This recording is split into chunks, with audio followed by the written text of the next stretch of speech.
अस्सलाम वालेकुम नाज़रीन, मैं हूँ शिराज अहमद शराजी और आप देख रहे हैं अपना यूट्यूब चैनल। नाज़रीन, बदकिस्मती से जिस तरह हम पे इमरान ख़ान की हुकूमत मुसल्लत है, जिसमें पाकिस्तान की मईशत का बेड़ा गर्क हो गया। पाकिस्तान में हर चीज़ जो है वो गरीब की पहुँच से दूर हो गई है।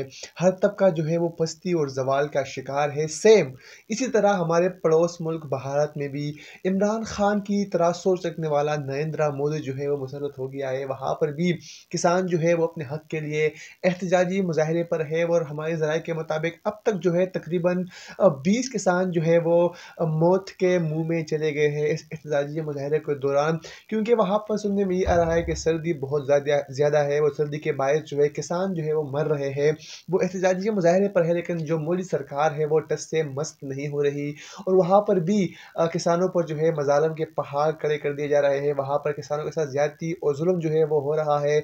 बर्बरियत का एक समा है वहाँ पर किसानों के ऊपर और किसान जो है वो कई दिनों से अपने हक के लिए एहतजाजी मुजाहरे पर है, एहतजाजी धरने पर है, लेकिन उनका कोई पुरसाने हाल नहीं, उनका कोई सुनने वाला नहीं। हत्ता कि जो हमारी इंटरनेशनल मीडिया है, जो जो भारतीय मीडिया है, वो भी उनकी आवाज़ जो है वो बुलंद करने से कासिर है, वो भी उनकी आवाज़ जो है वो नहीं बन रही।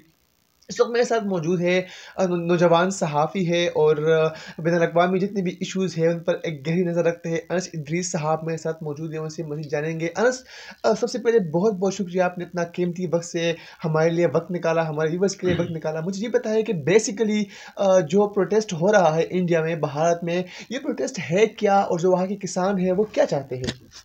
बहुत शुक्रिया शिराज अहमद शिराजी साहब। दरअसल आज से कुछ चंद माह पहले मोदी सरकार ने जो इंडिया का एक पुराना कानून था, जिसमें इंडिया में ज़रूरी इनकलाब आया था 1960s में, और उसको ग्रीन रेवोल्यूशन का नाम दिया गया था। उसके नतीजे में एक बहुत बड़ी हद तक ज़रूरी जो पैदावार हुई थी इंडिया के अंदर, और उसके नतीजे में ये हुआ था कि कुछ ऐसी कंपनीज आ गई थी इंडिया के अंदर जो जो छोटे तबके के किसान थे, जो अपनी पैदावार के ज़रिए से अपने घर-बार का खर्चा चलाते थे, अपनी मेहनत के ज़रिए से घर-बार का खर्चा चलाते थे। उनको कुछ कंपनीज़ ने आके उनको एक्सप्लॉइट करना शुरू कर दिया था, उनका इस्तेसाल करना शुरू कर दिया था। उसके नतीजे में जब वो इस्तेसाल बहुत ज़्यादा बढ़ गया था, तो इंडिया में एक मंडियों का सिस्टम कायम किया गया था, जिसके नतीजे में एक मिनिमम प्राइस रखी गई थी कि ये मंडियों में ला के अपना किसान जो है अपनी प्रोडक्ट्स को रखते थे, और उसके नतीजे में एक मिनिमम प्राइस होती थी और एक मैक्सिमम प्राइस थी। यानी कि इस मिनिमम प्राइस वो किसानों के लिए किसी हद तक काबिल कबूल होती थी, और उसके यानी इससे नीचे वो अपनी फसलें नहीं बेच सकते थे और ये ना उनसे कोई ख़रीद सकता था। तब से लेके अभी तक यही सिस्टम राइज था। और अब क्योंकि मोदी सरकार आई है, जब मोदी सरकार ने आके अब क्योंकि उनकी भी मोदी सरकार पे भी ये इल्ज़ाम रहा है कि ये बहुत से सरमायादारों और जागीरदारों के सपोर्ट से जो हैं तो हुकूमत में आए हैं। तो ये उन्हीं के पॉलिसीज़ को प्रोटेक्ट कर रहे हैं, उन्हीं के जो फ़वाइद हैं उनको वो तमाम फ़वाइद उनके हवाले कर रहे हैं। तो उसके नतीजे में अब मोदी सरकार ने अब ऐसी पॉलिसीज़ लाई हैं, 3 ऐसे बिल्स लाए हैं, जिसके नतीजे में वो मंडियों का सिस्टम मुकम्मल तौर पे ख़त्म हो गया और इंडिया दोबारा वो 1960 से पहले का इंडिया बन चुका है। अब किसानों को दरअसल ये खौफ है कि अगर ये तमाम सिस्टम ख़त्म हो जाता है, मंडियों का सिस्टम ख़त्म हो जाता है, उसके नतीजे में दोबारा से कंपनीज़ आ जाएँगी। और अब क्योंकि प्रोडक्शन इंडिया में पहले से ज़्यादा बड़े लेवल पे हो रही है, और अब जबकि वो प्रोडक्शन अब किसानों को उसके नतीजे में ये खौफनाक हो गया है कि अब वो हमारी जो कंपनीज़ आएँगी और जो सरमायादार आएँगे, वो हमारी मेहनत, हमारी ज़मीनों में हम उनके मुलाज़िम बन के रह जाएँगे, और हमारी मेहनत को वो बहुत कौड़ी के भाव हमें हमसे ख़रीद लेंगे, और हमें हमारी मेहनत का मुकम्मल सिला नहीं मिलेगा। अच्छा, अगर देखा जाए तो पाकिस्तान में हल्की-सी भी हुकूमत ख़िलाफ़ तहरीक शुरू होती है, कुछ लोग जो है वो सड़कों पर निकल आते हैं, तो इंटरनेशनल जो मीडिया है उस पर एक हाइप जो है वो खड़ी होती है और वो जो है बार-बार दिखाते हैं, हुकूमत ख़िलाफ़ जो है वो लोगों को उकसाते हैं। लेकिन इंडिया में इतनी बड़ी प्रोटेस्ट चल रही है, जो इंटरनेशनल मीडिया है वो भी इसको कवर नहीं कर रहा। इस दोगला पॉलिसी के बारे में क्या कहेंगे आप? दरअसल ये भी एक बात है कि इंटरनेशनल मीडिया का जहाँ तक रोल की बात है, तो इंटरनेशनल मीडिया हमेशा से ही जो वेस्टर्न मीडिया ख़ास तौर पे इस वक्त जो है मोदी सरकार के साथ उनकी बहुत से उम्मीदें वाबस्ता हैं, क्योंकि वो चाइना को टैकल करने के लिए मोदी सरकार का इस्तेमाल करना चाह रहे हैं। और जब वो इसलिए वो मोदी सरकार के ख़िलाफ़ अपनी जो मीडिया है उसको मीडिया में रिपोर्ट्स नहीं शाया होने दे रहे। इस तरह जब जहाँ तक बात है अल जज़ीरा की, जो एक मिडल ईस्टर्न बेस्ड चैनल है और एक RLL मेरे ख़्याल से नाम है, रशियन चैनल है, उसने मुकम्मल तौर पे इसको रिपोर्ट किया। लेकिन जो वेस्टर्न मीडिया है वो इसलिए बहुत कम रिपोर्ट कर रहा है कि वो अभी मोदी सरकार की प्रोटेक्शन उनके हक़ में है, क्योंकि वो मोदी सरकार को चाइना के ख़िलाफ़ इस खित्ते में खड़ा करना चाह रहे हैं, क्योंकि चाइना एक उभरती हुई सुपर पावर है उनके ख़्याल से, और यहाँ पे इस खित्ते में उसको चाइना के बढ़ते बढ़ते हुए असर और रसूख को कंट्रोल करने के लिए उनको मोदी सरकार की ज़रूरत है। मैं ये पॉइंट समझता हूँ कि इसके नतीजे में वो चाहते हैं कि वो चाइना को टैकल करें, इसलिए वो किसी भी तौर पे अपने लोगों को मोदी सरकार की जो फैशिस्ट और फुस्तायत पे मबनी पॉलिसीज़ हैं उनको अपने लोगों पे एक्सपोज़ नहीं करना चाह रहे, ताकि उसके नतीजे में मोदी की हुकूमत को किसी भी तरह का वेस्टर्न जो है लोगों की तरफ से कोई प्रेशर ना फेस करना पड़े। एहतजाजी मुज़ाहरे पर है किसान, और कई दिनों से हम देख रहे हैं एहतजाजी मुज़ाहरे पर है, फिर भी उनकी आवाज़ जो है वो नहीं सुनी जा रही। आखिर इस पूरे वाक़ये का, इस पूरे एहतजाजी मुज़ाहरे का हल क्या होगा आपकी नज़र में?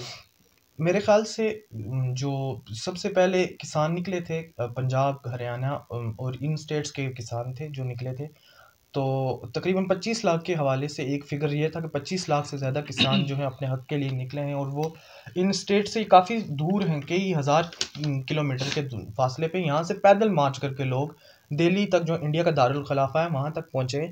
और मेरे नतीजे ख़्याल में जब एक अवाम, एक पॉपुलर जो लोग होते हैं उनकी जब तहरीक होती है, उसको एक कोई फ़ैशिस्ट हो या जो भी हो उसके लिए दबाना बहुत मुश्किल हो जाता है। और वाक़ई इंडिया के अंदर बहुत सी टेंशन है, हुकूमत भी बहुत टेंस है, लेकिन वो अभी क्योंकि उनको असल प्रोटेक्ट करने वाले वही सरमायादार हैं, वही जागीरदार हैं, जो उनके ऊपर जिनने इन्वेस्ट किया है, उनको पैसे दिए हैं, और आज वो हुकूमत खड़ी है उनकी बलबूते पे।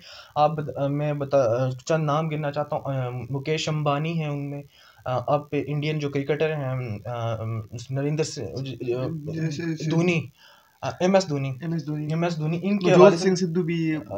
नवजोत सिंह सिद्धू भी हैं, लेकिन वो कोई इस तरह के सरमायादार नहीं। लेकिन ये जो MS धोनी है ये सरमायादार है, इनकी किसी कंपनी का भी नाम आ रहा था, जिक्र आ रहा था कि वो भी इससे फ़ायदा उठा सकती है। तो मैं ये कहना चाह रहा हूँ कि ये जो नाम है मुकेश अंबानी, जो दुनिया के 9वें शायद सबसे अमीर आदमी हैं, वो भी ज़राअत के ज़रिए से बहुत सी जो है ना ज़रूरी प्रोडक्ट्स के ज़रिए से अपने जो है ना पैसा कमाते हैं वो। और अभी उसके नतीजे में ये होगा कि वो ज़्यादा से ज़्यादा पैसा कमाएँगे, और किसानों को ज़्यादा से ज़्यादा एक्सप्लॉइट करेंगे। अब क्योंकि उनके ऊपर कोई रिस्ट्रिक्शन नहीं रहेगी, कोई बाउंड नहीं, किसी भी तरह से वो बाउंड नहीं रहेंगे। स्टेट उनको किसी भी तरह से बाउंड नहीं रख सकेगी। वो अब जिस तरह चाहेंगे उनको, किसानों को, गरीब किसानों को अब कौड़ी के भाव उनकी फसलें खरीदेंगे, उनकी मेहनत का जो असल सिला होगा वो उनको नहीं मिलेगा। उसके नतीजे में अब फिर एक पॉपुलर अपराइजिंग हो रही है, और किसान अब इतने बाशऊर हैं। मुझे खुशी है कि इंडिया के किसान इतने बाशऊर हैं कि वो अपने हक़ के लिए उठें, और इसका नतीजा मुझे तो मुस्बत ही नज़र आ रहा है कि जब अवाम के अंदर एग्रेशन पैदा होगा तो आखिर इसका नतीजा मुस्बत ही होगा, और इस तरह की फुस्ताईयत की पे मबनी पॉलिसीज़ को ख़त्म होना पड़ेगा। चुनाव या इलेक्शन के वक्त हम देख रहे थे कि हमारे वज़ीर-ए-आज़म इमरान खान से मुतासर होकर मोदी ने बड़े बड़े वादे, बड़े बड़े दावे किए। स्टेज पर चढ़ के, बड़ी बड़ी गाड़ियों पे चढ़ के किसानों के बारे में, खुशहाल किसान और पता नहीं क्या क्या किसान, दावे, नारे, वादे करते रहे।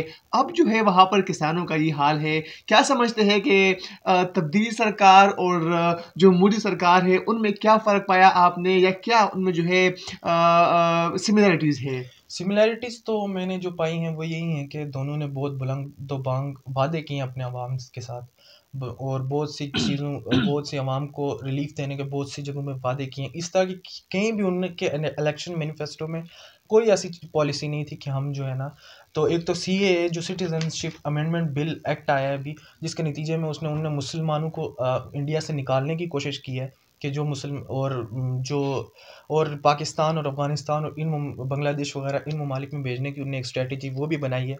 उससे पहले इनने कश्मीर के हवाले से जो कश्मीर का आर्टिकल एब्रोगेट किया था 370 और 35 है, और उसके बाद अब ये कर रहे हैं। ये आप देखें कि ये एक लड़ी है इनकी, जिसकी जो ये लेके चल रहे हैं। और मैं पाकिस्तान की हुकूमत के साथ इनकी सिमिलैरिटी इसी वजह से है कि ये दोनों हुकूमतें पॉपुलिस्ट हुकूमतें हैं। जो बुलंदोबांग दावे तो करती हैं, लेकिन अपने एक अपनी एग्रेसिव पॉलिसीज़ रखती हैं अपोजिशन के साथ भी और अपने अवाम के साथ भी, ताकि इनके ख़िलाफ़ कोई एग्रेशन अवाम की तरफ से ना उठ सके। और ये बस एक पॉपुलर वोट जो इनका है, जो यहाँ पे जिस तरह इमरान खान साहब का एक करप्शन के बयानी की बुनियाद पे था, और वहाँ पे एंटी हिंदू और एंटी मुसलमानों के एंटी मुसलमान जो है ना, तो उनका वोट बैंक है, वो इसको कैप्चर करते हैं इसके नतीजे में।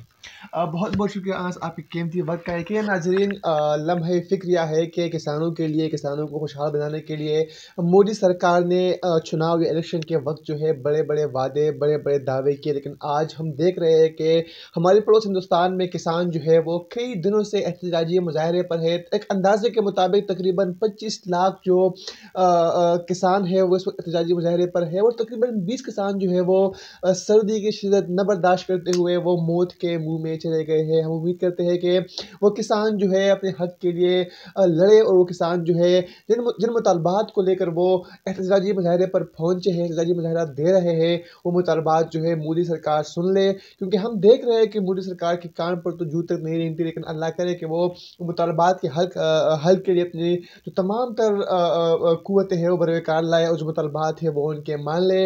नेक्स्ट प्रोग्राम तक के लिए अपने मेज़बान शिराज अहमद शिराजी को इजाज़त दीजिए। अल्लाह हाफिज़।